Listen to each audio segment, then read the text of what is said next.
Hello mga Cougs! Today is a brand new day and of course, welcome back to my channel, Brainblitz TV, Nursing in 15 Minutes. And today, we have to talk about a very important topic and we'll talk about diabetes prevention. But before that, let's have this.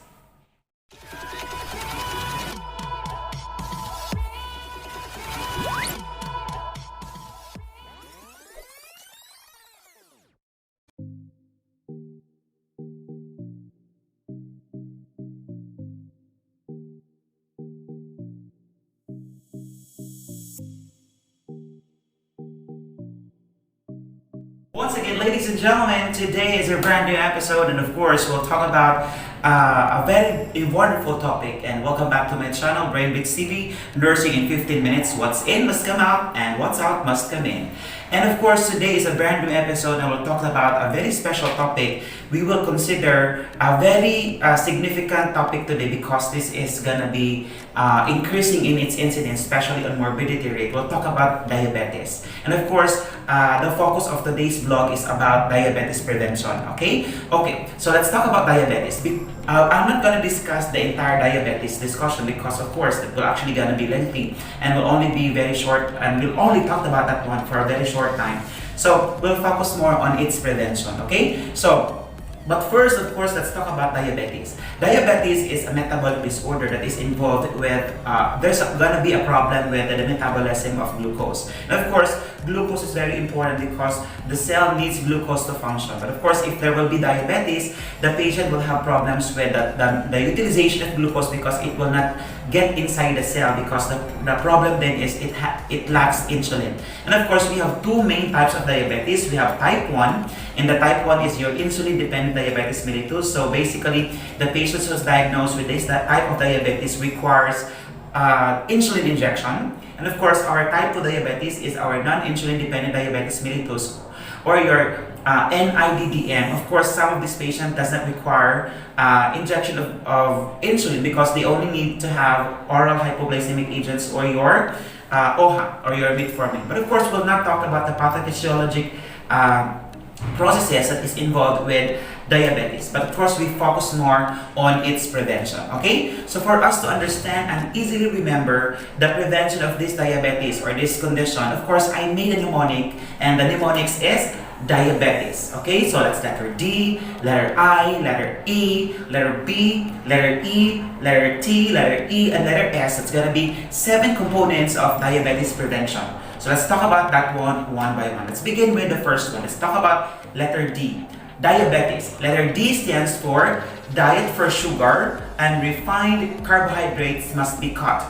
So when I say diet for sugar and refined carbohydrates must be cut, it means that as an individual, we have to lessen our intake with this carbohydrate. We have to lessen our intake with something very sweet because there is going to be an increased risk for us to have more sugar or more glucose in the blood. And what will happen then is insulin will have a problem with its utilization. It's because there is going to be a higher level of sugar that is circulating within our body. Of course, normally, our blood sugar or blood glucose level is going to be around 60 to 100 milligrams per deciliter, or some books says it's 70 to 110 milligrams per deciliter. Okay, so that's going to be our first letter of the prevention of diabetes. Letter D, diet for sugar or refined carbohydrates must be cut. Let's have now letter I. Letter I stands for increased water intake as our primary beverage. So, according to standards, every individual has to have an intake of 2 to 3 liters of water per day, and that's gonna be equivalent of 8 to 12 glasses of water. And as what I mentioned, increase our intake of water, and this water has to be considered as our primary beverage. It's because water is the only solution that is required of our body to function. So it's very important for us to have an increase in water intake. It's because, of course, water serves as our lubrications of all the vital organs in our body.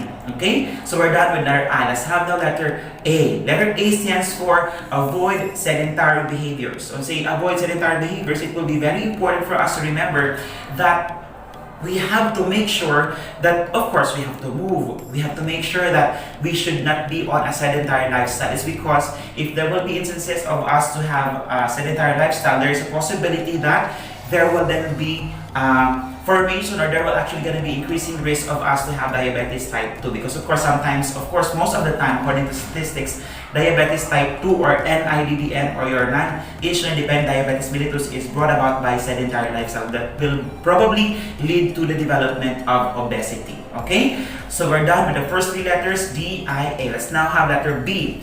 Letter B stands for be mindful of processed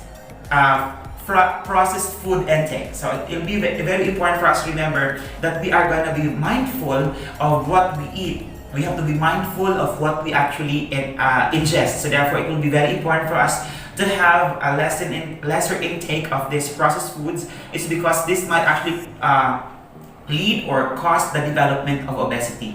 Just remember, letter B stands for be mindful of our intake of processed foods. Let's have now letter E. Letter E stands for eat a high fiber diet. So it will be very important for us to remember that a high fiber diet has to be ingested by individuals who are actually going to be having this risk for the development of diabetes, because of course this high fiber diet will actually promote us to have a daily elimination. So sometimes, of course, if there will be consumptions of meat, of course it will take time for us to eliminate those things, or eliminate those byproducts of metabolism. So just remember, eat a high fiber diet. Of course, let's have now the number 6, that's letter T. Letter T stands for take vitamin D supplements or increase our vitamin D sources. So it will be very important for us to remember that vitamin D has to be normal. It's because vitamin D is also associated with glucose metabolism. Of course, it doesn't mean that we're going to make ourselves be exposed to sunlight, but of course, the sun radiation is going to be a factor for the conversion of our inactive vitamin D into its active form. So therefore, it will be very important for us to have an increase in vitamin D sources. Or of course, there might actually be instances for us to have supplements of vitamin D. Okay? So that is letter T. Let's have now letter E. Letter E stands for exercise and work out regularly. So it will be very important for us to remember that exercise must have to be done. It's because there is going to be a good consumption of your sugar if we are going to exercise regularly. So it will be very important for us to have, I think there will be a need for us to have 30 minutes exercise per day. That's going to be very important. Okay? So letter E stands for exercise and work out regularly. Let's now have our last letter. That's letter S. Letter S stands for smoking must be avoided. Okay, so smoking must be avoided is because, of course, it is actually according to study that smoking is linked with type 2 diabetes mellitus. So of course, there will be a possibility that this nicotine is going to be linked with type 2 diabetes mellitus formation. Okay, so those are our 8 ways of preventing diabetes mellitus. Let's revisit that one once again. Letter D stands for diet for sugar and refined carbohydrate must be lessened. That's letter D. Letter I stands for increase water intake as our primary beverage. Letter A stands for avoid sedentary behaviors or avoid sedentary lifestyle. Letter B stands for be mindful of processed food intake. Letter E stands for eat a high fiber diet. Letter T stands for take vitamin D supplements or have its good sources. Letter E stands for exercise and work out regularly. And lastly, letter S stands for smoking must have to be avoided because this is also linked with the development of type 2 diabetes mellitus. Okay? So it will be good for us to remember that when we are going to be eating something, we have to remember always that there is a need for us to get rid of having this condition such as diabetes, because of course there are so many things that can actually happen if there will be diabetes. It might actually lead us to blindness because there will be this possibility of diabetic retinopathy. It might lead us into kidney failure because there is what we call diabetic nephropathy, and of course there's gonna be diabetic encephalopathy, or there's gonna be problems with our brain function. Okay, so as much as possible, prevention is better than cure. Okay, so this has been Brain Bits TV, nursing in 15 minutes. What's in must come out, and what's out must come in. This has been your host, Joseph Abang, signing off. Thank you. For those new to this channel, don't forget to click the subscribe button, and of course, don't forget to hit the notification bell for you to be notified with my upcoming videos in the future. So this has been your moderator, Joseph Abang, signing off. Thank you so much for watching. Bye.